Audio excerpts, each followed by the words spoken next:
ராஜனே மாறிட நல்ல நேசரே, இப்போதும் தேவ சமூகத்தில் நாங்கள் ஒரு வார்த்தையை இந்த மாதம் முழுவதும் தியானித்து வருகிறோம். இந்த 4வது ஞாயிற்றுக்கிழமை பொழுதிலும் அப்பாவுடைய சமூகத்தில் இந்த வார்த்தையை தியானிக்கிற பொழுது, ஆண்டவரே என் தேவநாயக்கத்தை என்னோட பேசும் இடைவிடும், எந்த விதத்திலும் வார்த்தை கேட்கிற பொழுது யாருக்கும் மந்தாரம் வந்து விட இருக்கிறத காத்துக்கொள்ளும். வார்த்தை கேட்குற பிள்ளைகள் வார்த்தை சொல்ல அடிமை பலப்படுத்தும். ஆண்டவர் நாங்கள் அழிந்து போவதற்கு மலைக்கு ஓட வேண்டும் என்று சொல்லி வாக்கு பண்ணிங்க. இந்த வாக்கை நாங்கள் கீழ்ப்படிந்து நடக்க உதவி செய்யும். நீங்கள் யார்கிட்ட சொன்னீங்களோ அந்த மனுஷன் கீழ்ப்படியலை, ஆனால் நாங்கள் கீழ்ப்படிஞ்சால் தான் அழியாதபடிக்கு காக்கப்பட முடியும் என்பதை உணர்ந்தவர்களாக செயல்பட உதவி செய்யுங்க. ஒவ்வொருவரும் உணர்வை தாங்க. மீட்பர் இயேசுவின் நாமத்தில் வரும் நல்ல பிதாவே, ஆமென். ஹல்லேலூயா. கர்த்தருடைய நாமம் மகிமைப்படுவதாக. தேவனுடைய சமூகத்தில் காத்திருக்கிற தேவ பிள்ளைகளாய் நமக்கு கர்த்தர் இந்த நாளில் சொல்கிற காரியம், அழிந்து போவதற்கு மலைக்கு ஓடி போக வேண்டும். இந்த மலை அழியாதபடிக்கு அது காப்பதற்கு அதில் என்ன ஒரு விசேஷம் என்று சொல்லி கேட்டால், இந்த மலைக்கு ஓடி போயிட்டால் அங்கே ஒரு பாதுகாப்பு உண்டு. அல்லேலூயா. ஒருவேளை சுகவீனத்தினால சுகவீனம் முத்தி உக்கிரமாகி ஒருவேளை அழிவுக்கு நேராக போனாலும் இந்த மலைக்கு போயிட்டால் அந்த அழிவை மாற்றி ஜீவனை கொடுக்க வல்ல மலை. அல்லேலூயா, ஸ்தோத்திரம். நாம் அனுதினம் சந்திக்கிற பொருளாதார பிரச்சனைகள், கடன் பிரச்சனைகள், ஏற்றத்தாழ்வுகள், குறைவுகள், இதன் மத்தியில் நம்ம வாழ்ந்து கொண்டிருக்கிறோம். இதன் மத்தியில் சில நேரங்களில் அநேகர் நினைச்சுன்னா தாங்களே மாய்த்து கொள்ள ஓடுகிறார்கள். பிரச்சனை முத்தி கடன் அடைக்க முடியாமல், வட்டி கட்ட முடியாமல் ஊரை விட்டு ஓடுகிற நிலைமைகள் அல்லது மாய்த்து கொள்கிற நிலைமைகள். ஆனால் வேதம் சொல்கிறது, நீ இது நிமித்தமாய் அழிந்து போவதற்கு மலைக்கு ஓடிப்போ. அந்த மலைக்கு போனால் உன்னுடைய பாரங்கள் நீங்கும், உன்னுடைய கடன்கள் அடைபடும். அல்லேலூயா. இந்த மலை என்பது கடன்கள் அடைபடுகிற ஒரு இடம். ஆமென். கர்த்தருக்கு ஸ்தோத்திரம்.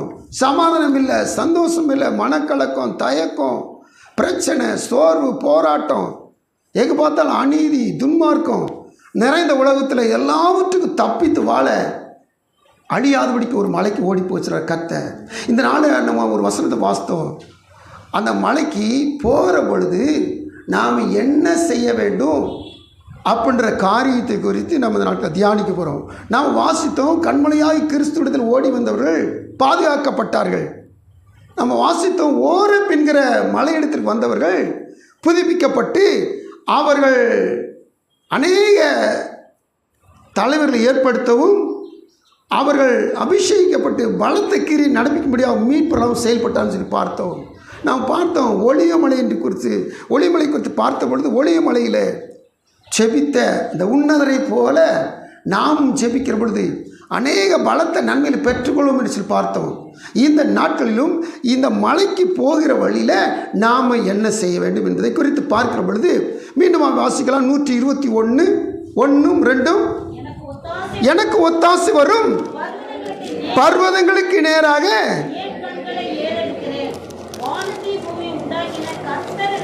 வானத்தையும் பூமி உண்டாக்கின கர்த்தரிடத்திலிருந்து எனக்கு ஒத்தாசை வரும். கர்த்தருக்கு ஸ்தோத்திரம்.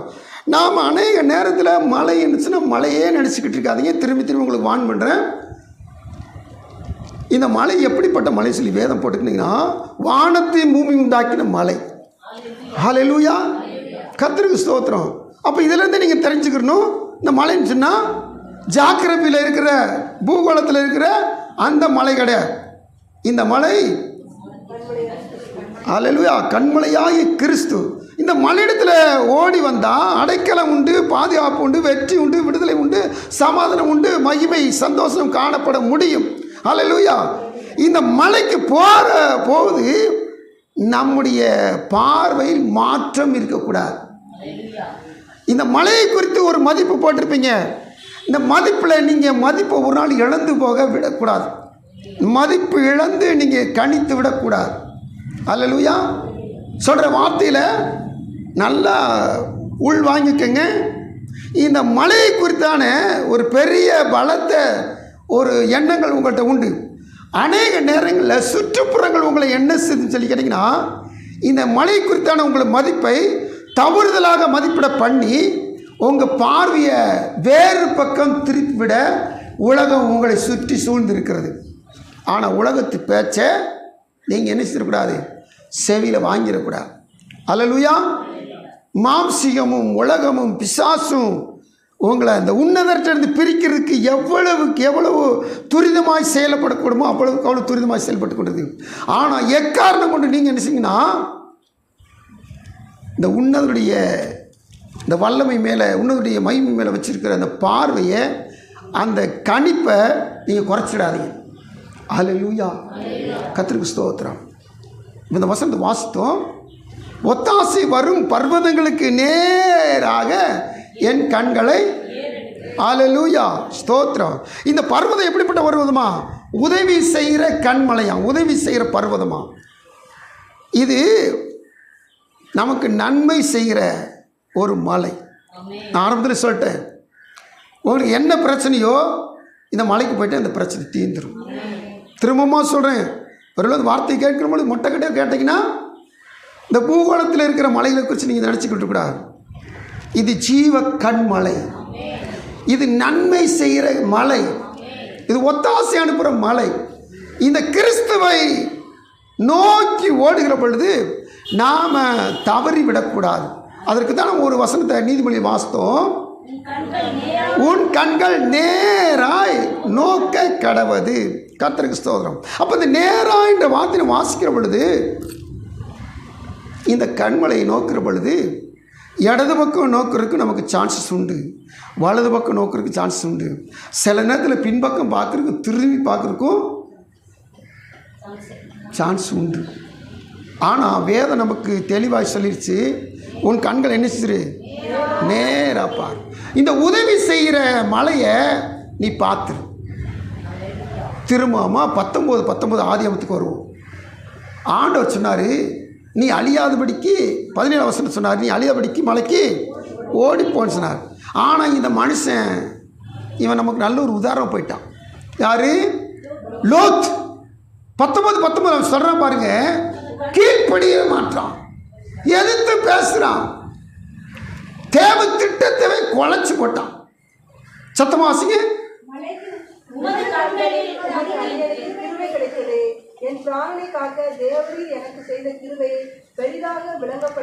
போதும், இது வரைக்கும் நல்லா இருக்கு. இதுக்கு மேல வாசிங்க. கர்த்தருக்கு ஆண்டவர் சொன்னாரு, நீ அழியாதபடிக்கு, நீ செத்து போதபடிக்கு நீ செஞ்சிரு. மலைக்கு ஓடி போச்சுன்னா இவன் சொல்றான், சொல்லுங்களேன், என்னால் முடியாது. ஏங்க, உங்கள்கிட்ட ஒரு பொறுப்பு கர்த்தர் கொடுத்தாருன்னா அந்த பொறுப்பை செய்யறதுக்கு உங்களுக்கு கை கால் நல்ல பலத்தை கொடுத்து தான் செய்ய சொல்லுவார். அல்லேலூயா. நீங்கள் ஆண்டோடைய சமயத்தில் மத்தேயு 25 வாசிக்கும் போது அந்த எஜமான என்ன செய்யறான், வெளியூருக்கு போகும்போது அவன் நம்முடைய திறமைக்கு தக்க, அப்போ அவனுடைய திறமை இருக்குது. இவன் 5 கொடுத்தா 10 ஆக்குவான், 2 கொடுத்தா 4 ஆக்குவான், 1 கொடுத்தா 2 ஆக்குவான், அப்படி சொல்லிட்டு அவனுடைய திறமையை பார்த்து தான் கொடுக்குறார். நம்முடைய தேவன் நம்மகிட்ட ஒரு பொறுப்பு கொடுக்கும் பொழுது இந்த பொறுப்பை கொடுத்தா இவன் செய்வான்னு சொல்லி தான் நினைச்சு கொடுக்குறார்.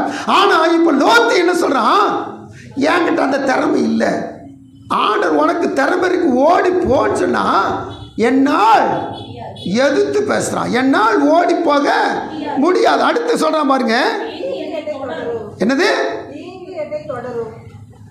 நான் சொல்ற தப்பானுங்க, மடப்பெயர ஓடிப்போ அழிச்சு போக மாட்டேன்னு சொன்னா எதிர்த்து பேசுறேன். எப்படி சொல்றான், தீங்கு என்னை தொடரும், இல்லை நீ அங்கே போன அழிய மாட்டேன்னு சொன்னா அழிவு என்னை தொடருன்றான். ஸ்தோத்திரம். எவ்வளவு மடத்தனமான பதில் பாருங்க. இன்னைக்கு ஆண்டவருடைய சமுத்திரம் வந்திருக்க தேவ பிள்ளைகள், இவன் ஒருவேளை ஆண்டவர் முழுமை அறியாதவன், அறிந்தவர்களும் சரி, அறியாதவர்களும் சரி, பிரபலமானவர்களும் சரி, சாதனப்பட்டவர்களும் சரி, சில நேரத்தில் நம்முடைய பார்வை என்ன சொன்னா மதிப்பிடுகிற பொழுது தவறாக மதிப்பிட்டுறோம். தேவன் சர்வ வல்லவர், அவருடைய வல்லமைக்கு இணை ஒன்றும் இந்த பூமியிலே சொல்லவே இணை இல்லை, கிடையாது. இப்பேற்பட்ட தேவன் ஒரு வார்த்தை சொன்னா, எனக்கு பலன் இல்லை, நான் செத்து போவேன், தீங்கு என்னை தொடரும். நோ, எதிர்த்து பேசுகிற முதல்ல நிறுத்துங்க. அடுத்து தேவன் நமக்கு சொன்ன வார்த்தையை மட்டுப்படுத்தாதீங்க. உங்களை போக சொன்னா உங்களுக்கு பலனை கொடுத்தா போக சொல்வார். பலனே இல்லாட்டாலும் கூட அவர் வார்த்தை வந்துச்சுன்னா உடைய வார்த்தையினால் நான் பலன் அடைவேன். அல்லேலூயா, ஸ்தோத்திரம். நீங்கள் சோர்ந்து போய் கிடப்பீங்க, பலவீனமாக கிடப்பீங்க, வசனத்தை வாசித்துக்கிட்டே இருங்க. ஒரு வசனம் வந்து உங்களை தொட்ட மாத்திரத்தில் உங்கள் ரத்த ஓட்டமே வித்தியாசமாயிரும். அல்லேலூயா. நீங்கள் படுத்து கிடப்பீங்க, சோர்ந்து போய் கிடப்பீங்க, நீங்கள் அப்படியே துவண்டு போய் கிடப்பீங்க. ஒரு வார்த்தை தொலைக்காட்சியிலையோ, ஒரு வார்த்தை யூடியூப்பில் வசனத்தில் வந்துடும், அல்லது ஒரு போஸ்ட்டில் பார்ப்பீங்க, ஒரு வார்த்தை வந்துடும். வந்த மாத்திரத்தில் என்னைக்கும் இல்லாத ஒரு புது தெம்பு கிடைக்கும். அல்லேலூயா. அதான் இறைமச்சரா வார்த்தை கிடைத்த உடனே அவைகளை அப்படி சாப்பிடணும், பலன் கிடைக்கும். இங்க இந்த வார்த்தை கிடைச்சா இவன் சொல்றான் தீங்கு தொடரும். அடுத்து ஸ்தோத்திரம். அழியாதபடிக்கு போனுச்சுன்னா மலைக்கு போட செத்து போவேன்றான். 100க்கு 100 தலையில பேசுறான். ஸ்தோத்திரம். நான் சொன்னேன், திரும்பி சொல்றேன் கேளுங்க. உங்களை அழைச்சவர், உங்களை வேறு பிரித்தவர், திருச்சபையில் உங்களை கொண்டு வந்து சேர்த்தவர், அவர் சர்வ வல்லவர். உங்களுக்கு ஒரு காரியம் சொல்லியிருக்காருன்னா அதை செய்ய முடியாதுன்னு சொல்லி நினச்சி சொல்லலை, நீங்கள் செய்வீங்கன்னு சொல்லி சொல்கிறார். ஆனால் அநேகம் நம்ம என்ன செய்கிறோம், எனக்கு செய்ய முடியாது, எனக்கு பலன் இல்லை, வேண்டாம். லோத்து அவன் பூமியில் பெரிய பலத்தை ஆஸ்வாதத்தோடு இருந்தான். ஆனால் இப்போது அவன் பாதிக்கப்பட்ட ஒரு நீதிமான மாறிப்போனான். ஆனால் தேவசபை காத்துக்கு தேவ பிள்ளைகள் இந்த காரியங்களாம் பார்த்துக்கிட்டவர், இந்த காரியங்களாம் நடந்த சம்பவத்தை பார்த்துக்கிறவர் அருமையான ஆபிரகாம். நல்லா கவனிங்க. பெயர் பெற்ற விசுவாசியின் தகப்பன். இவர் 16ஆம் அதிகாரத்தில் வந்த மாத்திரத்தில் நிலை குலைந்து தடுமாறி போயிட்டார். அவர் அழைச்சது யாரு? அழைக்கும்போது என்ன சொன்னார்? 12, 1, 2, 3 வாசிக்கிறோம். 7 விதமான ஆசீர்வாதங்களை சொல்லுகிறார். அதில் சந்ததி குறித்து ஆன ஆசீர்வாதத்தை திரும்பி திரும்பி மென்ஷன் பண்ணுகிறார். அல்லேலூயா. இப்படி வாக்குத்தத்தங்களை பெற்றுக்கொண்ட மனுஷன் 16ஆம் அதிகாரத்தில் நிலை குலைந்து போய் மனைவி ஒரு நல்ல ஒரு ஆலோசனை சொல்கிறாங்கன்னு சொல்லி கேட்டேன்னு மனைவி ஆலோசனைக்கு செவி கொடுத்துட்டா. இந்த 16ஆம் அதிகாரம் வரைக்கும் 12, 11 கடைசியிலிருந்து 15ஆம் அதிகாரம் வரைக்கும் இந்த ஒத்தாசை தருகிற, இந்த உதவி செய்கிற கண்மலை நோக்கி பார்த்து கொண்டிருந்த ஆபிரகாம் இப்போ இந்த உதவி செய்கிற கண்மலையை குறித்து தவறாய் மதிப்பிடுகிறார். என் கற்பத்தை ஆண்டவர் அடைச்சிட்டாரு, அதனால வேலைக்காருடைய கற்பத்தில் எனக்கு ஒரு கனியை ஆண்டு கொடுப்பார் அப்படி சொல்லி மனைவி சொன்ன மாத்திரத்தில் அவர் அதற்கு இசைந்து போயிட்டார். நல்லா கவனிங்க. மனைவி பேச்சு மட்டும் கேட்குறான்னு நினச்சிடாதீங்க. இங்கே தேவனுடைய வல்லமையை மட்டுப்படுத்துகிறான்னு அர்த்தம். தேவனுடைய வல்லமையை மட்டுப்படுத்தி இவர் பார்க்கிறார்னு அர்த்தம்.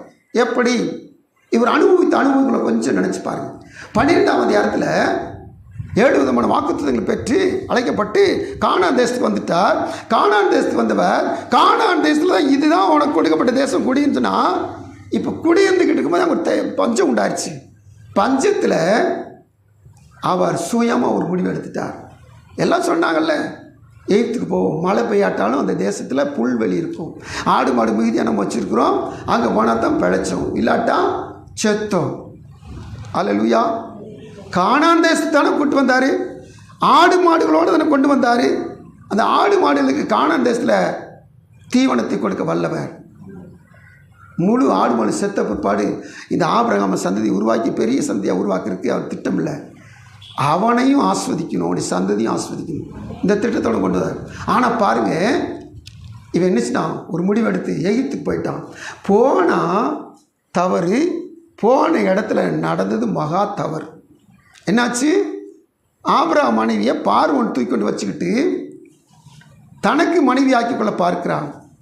நல்லா கவனிங்க. அப்போது இருக்கிற முதல் உலகத்தை ஆட்சியிற அநேக ஆட்சியாளர்கள் இருந்தாங்க. அதில் முதல் மனுஷன் இந்த பார்வோன் தான். எகிப்து, சீரியா, அசிரியா, அப்புறம் பாபிலோனிய சாம்ராஜ்யம் வருது, அதுக்கடுத்து மேதிய பெர்சிய சாம்ராஜ்யம் வருது, அதுக்கடுத்து கிரேக்க சாம்ராஜ்யம், அதுக்கடுத்து ரோம சாம்ராஜ்யம். இப்படி சாம்ராஜ்யங்கள் தொடங்குற பொழுது முதல்ல உலகத்தில் ஒரு வல்லரசாக காணப்பட்டது எகிப்து தான். இதுக்கு எகிப்துக்கு பார்வோன் தான் ராஜாவாக இருக்கிறான். அப்போது எங்கே பார்த்தாலும் பெரிய ஆள் இந்த பார்வோன் தான், அவனை பற்றி பேசுவான். இவன் வீட்டுக்குள்ள ஒரு பெண்ணு மாட்டுச்சுன்னா தப்பிக்க முடியுமா? முடியாது. ஆனால் அழைத்த தேவன், ஆபிரகாமை தெரிந்தெடுத்த தேவன், அவர் சர்வ வல்லவர். இந்த பார்வோன்ட்ட இந்த சாராள் ஒரு சேதமும் இல்லாமல் திருப்பி கொண்டு வந்து ஆபிரகாமை ஒப்பு கொடுத்தார். ஆமென், ஸ்தோத்திரம். வசனம் சொல்லுது, நீங்கள் வாசித்து பார்த்தீங்கன்னா 12ஆம் அதிகாரத்தில் மகாவாதைகளினால் ஆண்டவர் நினைச்சாராம் பார்வோனையும் அவருடைய குடும்பத்தார் யாவரையும் வாதித்தார். வசனம் 17ஆம் வசனத்தில் வாசிக்க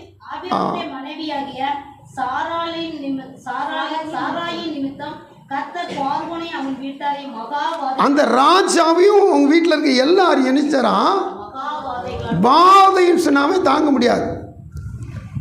இங்கே பார்வோன் வீட்டில் மகாவாதை நடந்துக்கிட்டு தாங்க முடியுமா? என்ன ஏது அவங்களுக்குள்ளேயே நம்மளாம் அந்த இது பார்த்துருப்போம். அவங்களுக்குள்ளே விசாரிக்கிற பொழுது இது ஆபிரகாமுடைய மனைவியை நீ கொண்டு வந்து உனக்கு கல்யாணம் முடிக்கணும்னு நினச்சி கொண்டு வதில்ல, அவங்க தெய்வம் உன்னை சும்மா விடாது. அவனுங்களுக்குள்ளே பேசுகிறானு, நீ என்ன செய்யணுப்போ திருப்பி விட்டு ஒரு சேதம் இல்லாமல் கத்த ஆபிரகாம்கிட்ட ஒப்படைச்சார். அல்லேலூயா. தேவனை சொல்ல நல்லா கவனிச்சுப்பார். 13ஆம் அதிகாரத்தில் இவனை குறித்து வேற சொல்லுது, சீமானாக இருக்கிறான், கோடீஸ்வரனாக இருக்கிறான். 14ஆம் அதிகாரத்தில் லோத்து வாழ்ந்த அந்த பட்டணத்தை ஆண்ட ராஜாக்கள், அந்த பட்டணத்தில் இந்த 5 பட்டணத்தை ஆண்ட 5 ராஜாக்கள் இருக்கிறாங்க. அவங்க எல்லாருமே ராஜாக்களும் கொஞ்சம் பலசாலியாக இருப்பாங்க. இவங்கள்ட்ட 4 ராஜாக்கள் வந்து நினைச்சாங்கன்னா சண்டை போடுறாங்க. அந்த 4 ராஜாக்களும் இந்த 5 ராஜாக்களோட பலசாலிகள். இவங்க இந்த லோத்து குடியிருந்த 5 பட்டணத்து ராஜாக்களையும் அடித்து போட்டுட்டு இங்கிருந்த பொருட்களெல்லாம் கொள்ளையடிச்சிட்டு லோத்துடைய குடும்பத்தையும் லோத்துடைய பொருட்களையும் கொள்ளையடிச்சிட்டு கொண்டு போயிட்டாங்க. கவனிக்கணும், போன இடத்துல ஒருத்தன் வந்து சொல்கிறான், இந்த மாதிரி உங்கள் சொந்தக்காரன் லோத்தை அந்த 4 ராஜாக்கள் வந்து 5 ராஜாக்களையும் முறியடித்து உங்கள் குடும்பத்தை, உங்கள் லோத்து குடும்பத்தை கொண்டு போயிட்டாங்க அப்படின்னு ஒருத்தன் என்ன வந்து சொல்கிறான். சொன்ன மாத்திரத்தில் கர்த்தருடைய மகா கிருபையினால் வெறும் 318 பேரை வச்சு பாருங்கள். வசனம் சொல்கிறது 14 பார்த்தீங்கன்னா, அவன் தன் வீட்டிலே பிறந்த கைப்படிந்தவர்களாகிய 318 ஆட்களுக்கும், கைப்படிந்தவர்கள் ஒரு வார்த்தை போட்டிருக்கும், அப்படின்னா ஆங்கிலத்தில் பார்த்தீங்கன்னா ட்ரெயின்டு பீப்புள் போட்டிருக்கும், பயிற்சி கொடுக்கப்பட்ட அப்படின்னு போட்டிருக்கும். இந்த 318 பேரை வச்சு என்ன செய்யறான், 4 ராஜாக்களை போய் எதிர்கொள்ள புறப்படுகிறான். சாத்தியமா? முடியாது. ஆனால் கர்த்தரின் துணை, கர்த்தரை தெரிந்து கொள்ளுதல், கர்த்தரின் அழைப்பு, கர்த்தருடைய அபிஷேகம், கர்த்தருடைய கிருபை அவன் மேலே இருந்ததுனால 4 ராஜாக்களும் கூடிய பெரும் படைய இந்த 318 பேர் இந்த ஆபிரகாமும் போய் என்ன செய்றாங்கன்னா முறியடிக்கிறார்கள். ஹல்லேலூயா. வசனம் சொல்லுது பாருங்க, ஒன்றையும் விடாமல் எல்லாவற்றையும் திருப்பி கொண்டார்கள். 16ஆம் வசனத்தில் போட்டு பாருங்க, சகல பொருட்களையும், கடைசி வார்த்தை ஹல்லேலூயா, சகல லோத்தையும் உடைய பொருட்களையும் ஸ்திரீகளையும் ஜனங்களையும் திருப்பி கொண்டு வந்தான். ஆமென், ஹல்லேலூயா. அப்போ அந்த சர்வ வல்லவர் துணைக்கு நிற்கிற பொழுது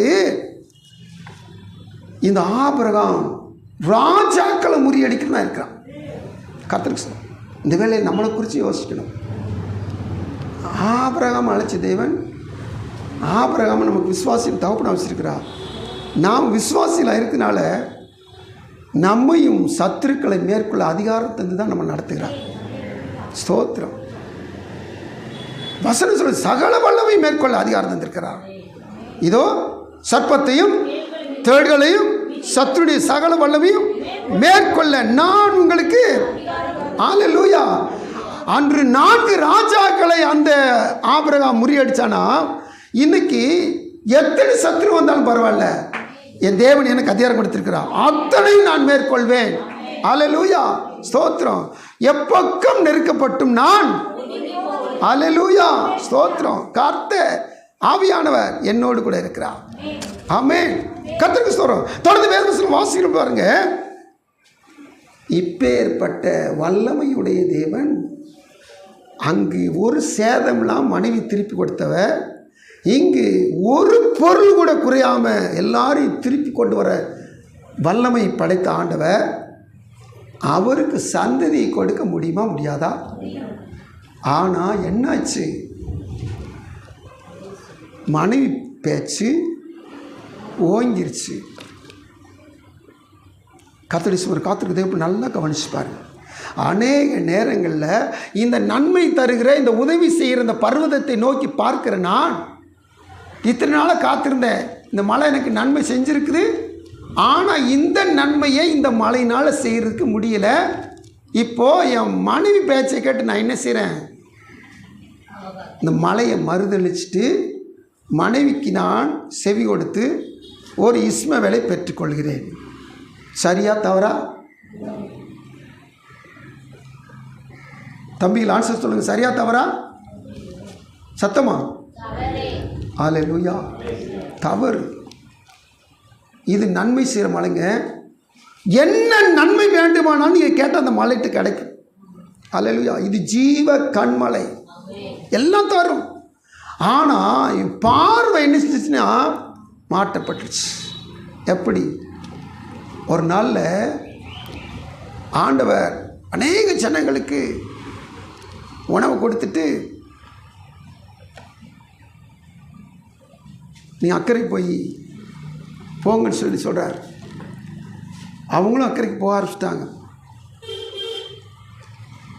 இவங்க எதுக்கு காட்டாக இருக்கு அப்படின்னால இந்த துடுப்பு போடலை, கஷ்டப்பட்டு ரொம்ப கஷ்டப்பட்டு கைகால உழைஞ்சிட்டு ஆண்டவர் இயேசு ஜெபம் பண்ணிக்கிட்டு இருந்தவர் அவர் 4ஆம் ஜாமத்தில் எழுந்து இந்த கடல் மேலே நடந்து வர்றார். அவங்களாம் போட்டில் இருக்காங்க, கஷ்டப்பட்டு தண்டு வலிச்சுக்கிட்டு இருக்கிறாங்க. இயேசு இப்போ கடல் அலைகள் மேலே நடந்து வந்துக்கிட்டு இருக்கிறார். எல்லாரும் பார்த்து ஆச்சரியப்படுறாங்க. அவங்களுடைய வழக்கத்தின்படி ஏதோ பேய் வருது, பூதம் வருது அப்படின்னு சொல்கிறாங்க. ஆவேசம் அலறாங்க. கர்த்தர் சொன்னார், நான் தான், பயப்படாதீர்கள். இந்த நான் தான் சொன்ன மாத்திரத்தில் உங்களுக்கு யாத்திரா மந்திரம் யாவும் இருக்கிறேன், நான் தான், பயப்படாதீங்க. ஸ்தோத்திரம். இப்போ கொஞ்சம் பலம் நடிச்சிட்டாங்க. பேதுரு போய் முந்திரி கொட்டை அவர் சொன்னார், நீரை ஆனால் நானும் உம்மை போல ஜலத்தின் மேல் நடந்து வர. அல்லேலூயா, ஓகே வா. இறங்கிட்டான், நடந்துட்டான். இந்த வசனத்தை கூர்மையாக பார்த்தா தான் நமக்கு நல்லா தெரியும். அடிக்கடி வாசிக்கிற வசனம் தான் நம்மளை புதுப்பிக்க முடியாத கத்தை திரும்ப திரும்ப நம்ம வாசிக்க வைப்பார். ஏன்னா இப்போ இயேசுவை நோக்கி கடலின் மேல் நடந்து வர தொடங்கிட்டான். அல்லேலூயா. இயேசுவை பார்த்துட்டு கடலை நடக்கிறதுக்கு பலம் கிடைச்சிட்டு இயேசுவை பார்த்துட்டு நடந்துட்டு வரான். இயேசு பார்த்து நடக்க நடக்க கடல் அலை அவனுக்கு தரை போல இருந்துச்சு, நடந்தான். இப்போ அலைகள் பலமாக இருக்கிறதை கண்டு என்ன செஞ்சிட்டானா, பயந்து அமிழ்ந்து போகையில். அந்த வார்த்தையை நீங்கள் முழுசாக வாசித்தீங்கன்னா, இயேசுவை நோக்கி பார்த்து நடந்தவன் கடல் அலைகளில் தரையில் நடக்கிறவன் நடந்தான். இப்போ இயேசு மேலே வைக்கிற பார்வை விட்டுட்டு இப்போ எதை பார்த்துட்டான், காற்று பலமாக இருக்கிறதை கண்டு. தேவசூர் காத்திருக்க தேவ பிள்ளைகளே, ரொம்ப ஜாக்கிரதை. நீங்கள் இப்போ இயேசு நோக்கி விசுவாசத்தில் வந்துட்டீங்க, இயேசு நோக்கி வந்துட்டீங்க. இப்போது வந்த மாத்திரத்தில் கர்த்தர் உங்களை ஆச்சரியமாய் அற்புதமாய் நடத்துகிறார். கடல் மேல் நடக்கிறீங்க, மகிமையான காரியங்களை வீட்டில் செய்கிறார், வல்லமையான காரியங்களை செய்கிறார், வேலை வாய்ப்பு கொடுக்குறார், ஆசீர்வாதத்தை கொடுக்குறார். இப்போது இயேசுவை பார்த்துக்கிட்டு உங்கள் கண்ணு ஒரு சின்ன ஒரு காற்று அடிச்சுக்கிட்ட காற்று கொஞ்சம் அதனுடைய உக்கிரத்தை பெருசாக்குது, பலமாய் அடிக்குது, உங்களுக்கு விரோதமாக எழும்புது. சபைக்கு வந்துக்கிட்டு உங்களை பார்த்து சொந்த பந்தங்கள் சபைக்கு வந்துக்கிட்டு பார்த்து நண்பர்கள் உக்கிரமாக எழும்புகிறாங்க. இப்போ நீங்கள் யார் பக்கம் சாய போகிறீங்க? இதுவரை பிடித்த இயேசுவை உறுதியாக பிடிக்க போகிறீங்களா? இல்லாட்டி உங்கள் நண்பர்கள் ஏச்சுக்கும் உங்களுடைய சொந்த பந்தங்களுடைய பேச்சுக்கும் பக்கத்தில் இருக்கக்கூடிய உக்கிரகத்துக்கும் அல்லது ஒரு மத சக்தி அல்லது ஒரு மதவாத சக்தி அல்லது ஜாதிய கிரியை ஏதாவது ஒன்று எழும்புது உங்களை பார்த்து நீங்கள் அதுக்கு கட்டுப்பட்டு போக போகிறீங்களா? பேதுரு காற்று பலமாயிருக்கு கண்டு நினைச்சிட்டாரா? பயந்துட்டார். இந்த காற்று எவ்வளோ அடித்தாலும் சரி, அந்த மலையாள பாட்டு நம்ம அடிக்கடி முன்னாடி இப்போ பாடல, காற்றினையும் கடலை நேயும் நீந்திரிப்பான் கழிவு உள்ளோன் படையில் உண்டு. ஹல்லேலூயா. இந்த காற்றையும் கடல் அலையும் நியாயத்திற்க வல்லவர். ஹல்லேலூயா. அதை அமர்த்த வல்லவர் அவர் என் கூட இருக்கிறார். நான் பயப்பட வேண்டிய அவசியமே இல்லை. ஸ்தோத்திரம். இந்த வல்லமையுள்ள மலையை நீங்கள் என்ன செய்யணும்? தவறாய் மதிப்பிட்டு குன்றி போயிடாதீங்க. கர்த்தருக்கு ஸ்தோத்திரம். தேவத்தில் காத்திருக்க தேவ பிள்ளைகளே, ஒரு நாள் ஆண்டவர் இயேசு மார்த்தாள் மரியாள் வீட்டுக்கு லாசருவை அடக்கம் பண்ண பிற்பாடு போனார். இப்படி போன மாத்திரத்தில் முதல்ல மார்த்தாள் ஓடி அழுதுகிட்டு இருக்காங்க. திரும்பி போய் மரியாள்கிட்ட போய் சொல்லி மரியாளையும் கூப்பிட்டு வந்துட்டாங்க. மரியாள் அதே வார்த்தை சொல்லி, நீங்கள் இங்கே இருந்தால் என் தம்பி செத்திருக்க மாட்டானேன்னு சொல்லி 2 பேரும் ஓலம் விடுறாங்க. ஆண்டவர் சொல்லிட்டார், அவ உயிரோடு எழுந்திருப்பான்னு சொல்லிட்டார். இவங்களுக்கு நம்பிக்கை இல்லை. இப்போது கல்லறைக்கு போகிறாங்க. கல்லறைக்கு போனோமே இவங்க அழுகிற அழுகையை பார்த்து இந்த இயேசுடைய அன்பின் உள்ள என்ன செஞ்சு தெரியுமா? அது கண்ணீர் விட ஆரம்பிச்சிட்டு. ஆனாலும் ஒரு தேவன் அல்லவா, மனுஷத்தின் மாம்சத்தில் இருந்தனால கண்ணீர் விட்டார். இப்போ பக்கத்தில் இருக்கவங்களாம் பேசுகிறாங்க. என்ன பேசுகிறாங்க தெரியுமா? அதாவது இயேசுடைய வல்லமை குறித்து பேசுகிறார்கள். 37ஆம் வசனம், குருடனுடைய கண்களை திறந்த இவர் இவனை சாகாமல் இருக்க பண்ணவும் கூடாதா என்றார்கள். அல்லேலூயா. இந்த வசனத்தை அப்படி நம்ம நினைவில் வச்சுக்கிட்டு ஆபிரகாம்கிட்ட போவோம். ஆபிரகாமே, பார்வோன் வல்லரசு, இந்த பார்வோன்ட்டு உன் மனைவியை சேதம் இல்லாமல் காப்பாற்றி கொடுத்த தேவன் 318 பேரை வெறும் 318 4 சேனைகளை முறியடிக்க கிருபை செய்த தேவன் உனக்கும் மனைவிக்கும் குடும்ப வாழ்வில் ஒரு குழந்தை தர முடியாதா? அல்லேலூயா. முடியாதா? முடியும். இந்த பாருங்க, நல்ல சத்தமாக தேவசம்ல சொல்லுங்க. முடியும், கூடும், நடக்கும். என் வாழ்வில் கத்த எது என்னால் முடியாது, கூடாது, நடக்காது நினைக்கணும், அதை அனைத்து நடத்த வல்லவராக இருக்கிறார். ஸ்தோத்திரம். அதே ஆபிரகாம் அதே சாராளை கொண்டு கர்த்தர் ஈசாக்கை பெற்றெடுக்க கிருபை செய்தார். அந்த ஈசாக்கின் சன்னிதான் இன்னைக்கு உலகங்களுக்கு யூதர்களாக இருக்கிறாங்க. அல்லேலூயா. ஸ்தோத்திரம். இங்கே பாருங்க, இயேசுடைய வல்லமை பற்றி பேசுகிறாங்க. எப்படி? ஐயா, குருடனை இவர் பார்வை செஞ்சார், பிறவி குருடனை பார்க்க செஞ்சார். இவன் இந்த சுகமில்லாத இருக்கும் வந்திருந்தான்னா இவனை சுகமடையும் செஞ்சிருப்பார். அப்போது இவனுடைய மதிப்பீடு எப்படி இருக்குது? சுகம் இல்லாமல் இருந்தால், கண்ணு தெரியாமல் இருந்தால், ஊமையாக இருந்தால், கூணாக இருந்தால் இவங்களை சுகமாக்கிடுவார். செத்து போனால் பாவம், இவரால் என்ன செய்ய முடியும்? தேவனுடைய வல்லமை மதிப்பிடுகிறதுல தேவ பிள்ளைகள் ஜாக்கிரதையாக இருக்கணும். என் தேவன் எதையும் செய்ய வல்லவர். இங்கே சாதாரண மனிதர்கள் தேவனுடைய வல்லமை மதிப்பிடுகிறார்கள். அங்கே ஆபிரகாம் பெரிய விசுவாச தலைவன், அவன் மதிப்பிடுகிறான். எல்லாருமே எப்படி மதிப்பிடுறாங்க? தேவனுடைய வல்லமையை டம்மி ஆக்கிக்கிட்டு இருக்கிறாங்க. ஆனால் ஒரு நாளும் ஒரு காலத்தில் ஒரு வல்லமையில தேவன் டம்மி அல்லவே இல்லை. அல்லேலூயா. கர்த்தருக்கு ஸ்தோத்திரம். அவர் ஓம்னிபோர்டன், சர்வ வல்லவர். அவருடைய வல்லமையை குறைச்சி யாரும் மதிப்பிட்டுறாதீங்க. ஸ்தோத்திரம். என்ன நடந்துச்சு? கர்த்தர் வந்தார், கல்லறிட்டு போனார். கல்லறைகளுக்கு அடைச்சி வச்சிருக்க கல்லை புரட்டி போடுகிறார். ஸ்தோத்திரம். அங்கே இருக்க மார்த்தாளுக்கு ஒருவேளை இப்படி சீனல் காமிச்சிருப்பா. ஆண்டவரே 4 நாள் ஆயிடுச்சு, ஆண்டவரே 4 நாள் மூக்கை பிடிச்சி காமிச்சிருப்பா. வேண்டாம், கல்லை புரட்டியாச்சு. ஆண்டவர் எல்லாரும் தெரிஞ்சுக்கிறதுக்காண்டி சத்தமாக சொன்னார், லாசருவே ஸ்தோத்திரம். ஒரு வார்த்தை, வல்லமையில் வார்த்தை புறப்பட்டது. அந்த வார்த்தை அழுகி போன சரீரத்தை முழு சரீரமாய் சுகமாக்கி வெளியே கொண்டது. அல்லேலூயா, ஸ்தோத்திரம். கட்டுகளை அவிழ்த்து விடும் சொன்னார். இப்போ கூட பிறந்தவங்க பார்த்து சந்தோஷம் தாங்க முடியல. இப்போ பாருங்கள் 37 வருஷத்தில் யார் சொன்னால், சிலர் திறந்த இவர், சிலர் இவர் கூடாதா என்றார்கள். இப்போ அவங்க நினைச்சிருப்பாங்க, இவரால் எல்லாம் கூடும், கூடும், அவரால் கூடும், கூடாததொன்றுமில்லையே. அல்லேலூயா, எல்லாம் இயேசுவால் கூடும். கர்த்தர் சொல்றார். பிரபலமான மனிதர்கள் ஆண்டுடைய வல்லமை அநேக நேரங்கள் என்ன செய்யறாங்கன்னா மட்டுப்படுத்துறாங்க. தேவ சமூகத்தில் அழைக்கப்பட்ட மோசே, முட்செடி எரியுது, ஆனால் முட்செடி என்ன செய்யல, கருகலை. ஆனால் முட்செடி நடுவில் சத்தம் வருது. இப்பேற்பட்ட வல்லமையை கண்டதே இந்த மோசை கண்கள். இப்போ செங்கடலை கடந்து வந்தாச்சு. செங்கடலை கடக்கிறதுக்கு முன்னாடி பார்வோன்ட்ட 10 விதமான வாதைகள் நடத்தாச்சு.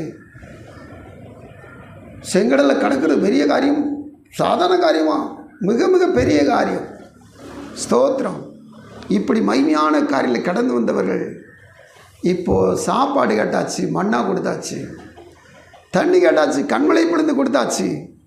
இப்போ அவங்க இச்சையினால் காடை வேணும்னு கேட்குறாங்க, கறி வேணும்னு கேட்குறாங்க, இறைச்சி வேணும்னு கேட்குறாங்க. அதையும் நிறைவேற்ற போயிடுற கர்த்தர்.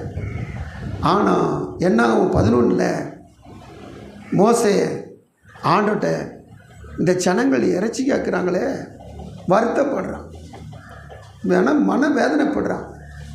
நீ என்னப்பா மன வேதனைப்படுற? கறி தானே கேட்குறாங்க. அவங்க 1 நாள் 2 நாள் 5 நாள் 10 நாள் 20 நாள் இல்லை, 1 மாதம் வரைக்கும் அவங்க தின்னு தெவிட்டி போகிறவங்க நான் கறி கொடுக்குறேன் இல்லையாப்பா.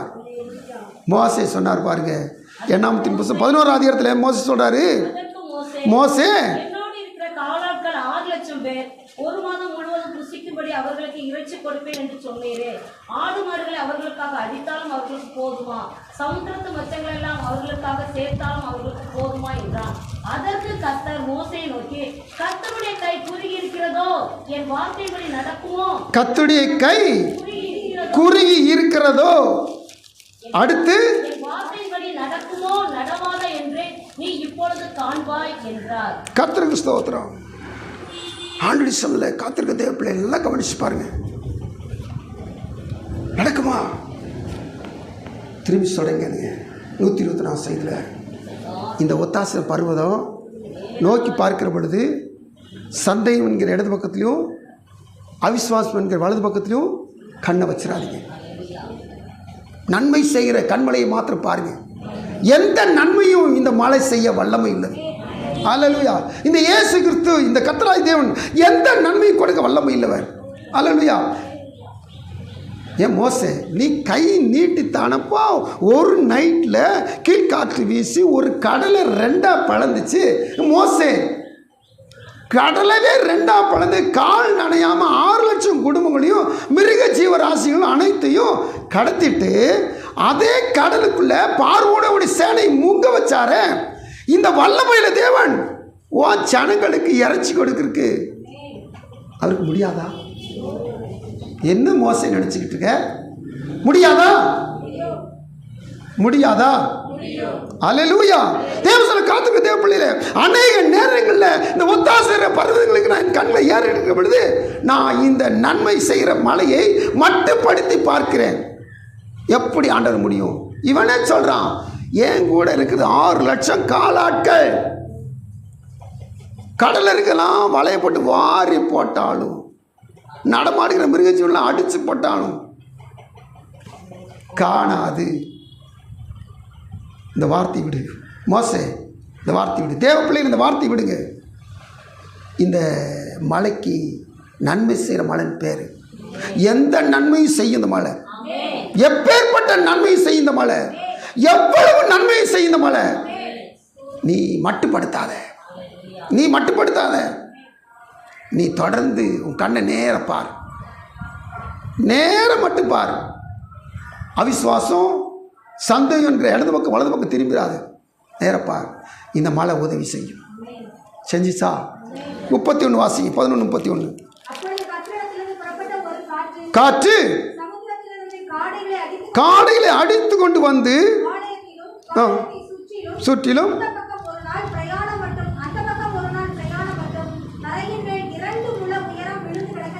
ஹல்லேலூயா. இந்த ஒரு வசனத்துக்கு வாசித்த பிறகு மோசே நீங்கள் பாருங்க, மோசே முகம் எப்படி இருக்கும்?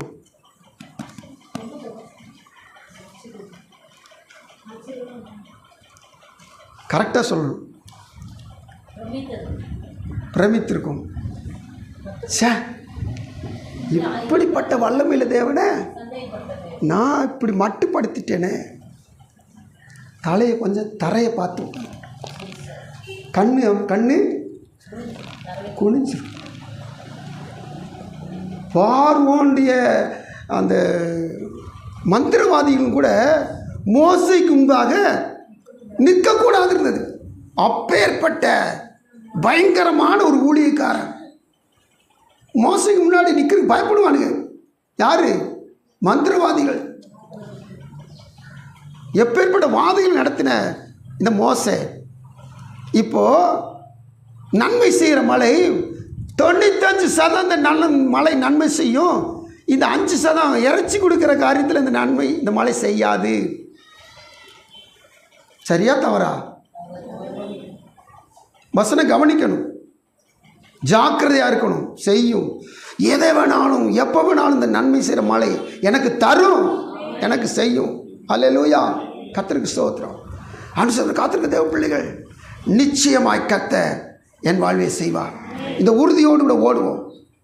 எந்த பக்கம் திரும்பிடாதீங்க, பின்னாடி திரும்பிடாதீங்க, இடதும் வலதும் திரும்பிடாதீங்க. இந்த நன்மை செய்கிற மலையை நோக்கி ஓடுங்க. உன் கண்கள் நேராய் நோக்க கடவுது. கர்த்தருக்கு ஸ்தோத்திரம். ஆண்டு சமூகத்தில் எலியாவே, நீ அந்த ஆகாப்பிட்ட போய் நின்றுக்கிட்டு என் வார்த்தையினாலே என்று என் வாக்கினாலே என்று மழையும் பனியும் பெய்யாதுன்னு சொல்லி சவால் விட்ட. ஓ வார்த்தையை கர்த்தரை கனம் பண்ணி 3 வருஷம் மழையும் பெய்யலை, பனியும் பெய்யலை. தேசம் ஆயிடுச்சு, பஞ்சமாக போயிட்டு. உனக்கு தண்ணி இல்லாதனால நீ அந்த பஞ்சத்தில் ஒரு இடத்துல ஒட்டிக்கிட்ட. சாரி பார்த்து விதவி வீட்டில் ஒட்டிக்கிட்ட. அங்கே கொஞ்சம் தண்ணி இருந்துச்சு, கொஞ்சம் அப்பம் இருந்துச்சு, கொஞ்சம் எண்ணெய் இருந்துச்சு. அதை பஞ்சம் முடிகிற வரைக்கும் அந்த தண்ணி, அந்த அப்ப மாவு, அந்த எண்ணெய் குறைவில்லாமல் அவனும் அந்த விதவையும் மகனும் குடும்பத்தார் யாவரும் சாப்பிடுமே இருந்தது. அல்லேலூயா. எப்பேற்பட்ட மகிமையான காரியம். அதே 17ஆம் அதிகாரத்தில் அந்த விதவை மைனஸ்னா சோகமெலாம் போய் உக்கிரமாக சோகமெலாம் போய் செத்தே போயிட்டான். அவ திட்டுறா. உடனே நினைச்சான் சோமணி விதையின் மகனை உயிரோடு எழுப்பிட்டா. நல்லா கவனி. 18ஆம் அதிகாரத்தில் 1 ராஜாக்கள் 18ஆம் அதிகாரத்தில் சவால் விட்டு வானத்திலிருந்து என்ன செய்யறான்? அக்கினியை இறக்குறான். இறக்கி அங்கே இருக்கிற பலி மிருகம் வானத்திலிருந்து இறங்கின அக்கினியினால் சுட்டரிக்கப்படுகிறது, பட்சிக்கப்படுகிறது. நல்லா கவனிங்க. காக்கா வந்து சாப்பாடு கொடுத்து வயிறு நிறைஞ்ச மனுஷன். விதவின் வீட்டில் ஒரு பிடி மாவு வச்சு 3 வருஷம் சாப்பிட்ட மனுஷன். 3 வருஷம்னா சம்திங். அந்த காக்கா கொடுத்ததுக்கு அடுத்து ஃபுல்லாக இங்கே தான் சாப்பிட்றாரு. இப்போது வானத்துக்கு அக்கினி இறக்குற மனுஷன் 19ஆம் அதிகாரத்தில் வந்த மாத்திரத்தில் ஒரு பொல்லாத பொம்பளை பொல்லாத வார்த்தைகளை அம்புகளாக எலியாவுக்கு நேராக எய்கிறார். அந்த வார்த்தை இந்த எலியா காதில் விழுந்த மாத்திரத்தில் ஜீவன் தப்பு ஓடிப்பறான். ஓரேப்புக்கு போனால் கடந்த நாட்டில் தியானித்தோம். நல்லா கவனிங்க. இந்த நன்மை செய்கிற மலை நம்முடைய கண்களை அதில் பதிக்க வச்சா பாதுகாப்பு தருமா தராதா? சொல்லுங்களேன். தேவசம் இருக்கிறோம். எந்த பொல்லாப்பு வந்தாலும் சரி 91% வாசித்து பாருங்க. எந்த நேரத்தில் 121% வாசித்து பாருங்க. இந்த 121 2 வசனம் முன்னாடி 2 வசனம் நான் வாசித்தோம். பாக்கி இருக்கிற 6 வசனங்கள் வாசித்து பாருங்க. முழு பாதுகாப்பு. 3ஆம் வசனத்திலிருந்து 8ஆம் வசனம் வரைக்கும் முழு பாதுகாப்பு. ஆமென். இன்னும் அநேக சங்கீதங்கள் உண்டு. 27ஆம் சங்கீதம் வாசித்து பாருங்க. 3ஆம் வசனம் 4ஆம் வசனம் வாசித்து பாருங்க. எனக்கு விரோதமாக ஒரு பாளையம் இறங்கினாலும் இவன் ஒருத்தன் நிற்கிறான். அங்கே என்ன நிற்குது? ஒரு கேப்பு, ஒரு பாளையம். அப்படின்னா ஒரு படை நிற்குது. ஒருத்தனுக்கு ஒரு படைன்னா ஒருத்தன் எடுத்துக்காவான். ஆனால் அவன் சொல்கிறான், என் நெஞ்சம் அஞ்சிடாது. ஹல்லேலூயா, ஆமென், ஸ்தோத்திரம். ஏன் இருதயம் பயப்பட? ஏன் தெரியுமா? எனக்கு பாதுகாப்பு தருகிற கண்மலைக்கு நேராக என் கண்களை நான் பார்க்கிறேன், ஏறெடுக்கிறேன். ஸ்தோத்திரம். ஒத்தாசை தரும் பர்வதங்களுக்கு நேராக. ஸ்தோத்திரம். அன்று சொல் காத்திருக்க தேவ பிள்ளைகளை நாம் அவனுடைய வார்த்தையில் முடிக்க போகிறோம். அவனுடைய சொல்கிற காத்திருக்க தேவ பிள்ளைகள், இந்த ஏறெடுக்கிறதுல நாம் முதல்ல டம்மி பண்ணிவிட்டு அப்புறம் வல்லமை உணர்ந்துக்கிட்டு அப்புறம் அவரை முழுசை நம்புகிறோம். ஏற்கனவே முழுசை நம்பியிருக்கிறோம். இப்போது சூழ்நிலைகளை என்ன செய்யினா உங்களை டம்மி படுத்துது, உங்களை மட்டுப்படுத்துது. ஆனால் நீங்கள் மட்டுப்பட்டுறாதீங்க. இதற்கு நல்ல ஒரு உதாரணமாக நம்ம தெரிந்து கொள்கிற ஒரு தேவ மனுஷன் டேனியல். ஹல்லேலூயா. யாரு? Justin Daniel. யார் சொன்ன? நீ தானா? Very good. இவன் பேர் ஜஸ்டின் டேனியல். அதனால் நான் தான் சொல்கிறான். வேதத்தின் அடிப்படையில் கர்த்தருடைய ஆசீர்வதிப்பாராக. ஹல்லேலூயா.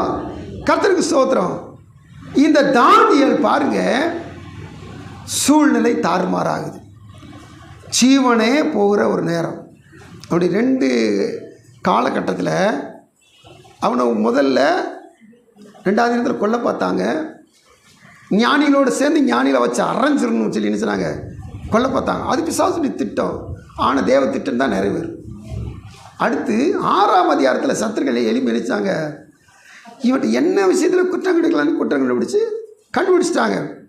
ராஜ துரோகன்ற ஒரு குற்றத்தை அவன் மேலே சாட்டுறக்காண்டி ஒரு சட்டத்தை போட்டு அந்த சட்டத்தின்படி நடத்தி சரின்ட்டு இப்போ சிங்க கவிக்கில் என்ன செஞ்சாச்சு, போடுறதுக்கு பாஸ் ஆகிட்டு, சட்டம் பாஸ் ஆகிட்டு இப்போ கண்டுபிடிச்சாங்க, குற்றத்தை கண்டுபிடிச்சாங்க, தூக்கியும் போட்டாங்க. நல்லா கவனிச்சு பாருங்கள். இந்த சட்டம் எழுதினாலும் சரி, சட்டம் அப்பீலாகி சட்டம் நடைமுறைக்கு வந்தாலும் சரி, செய்ய வேண்டியதை, பார்க்க வேண்டிய மலையை, ஒத்தாசன் பருவத்தை பார்த்துக்கிட்டு தான் இருந்தான். ஹல்லேலூயா. இந்த மலையை நம்பிக்கையோடு பார்க்குறதுல இந்த தானியேல் பார்த்த பார்வை நமக்குள்ளே இருக்கணும். தானியேலின் பார்வை ஒரு விசேஷித்த பார்வை. ஒரு ஆமேன் சொல்ல மாட்டேங்கிறேன். ஆமேன். தானியேலுடைய பார்வையில் ஒரு விசேஷித்த இருக்கு. என்னைக்குமே அவன் செய்கிறத குறைச்சிடலையா. வழக்கமாய் தான் செய்து வந்ததுபடியே தினமும் 3 வேளை எருசலேமின் பலகணிகள் திறந்திருக்க முழங்கால் படியிட்டு அந்த முக்கியமான வார்த்தை விட்டுறீங்களே.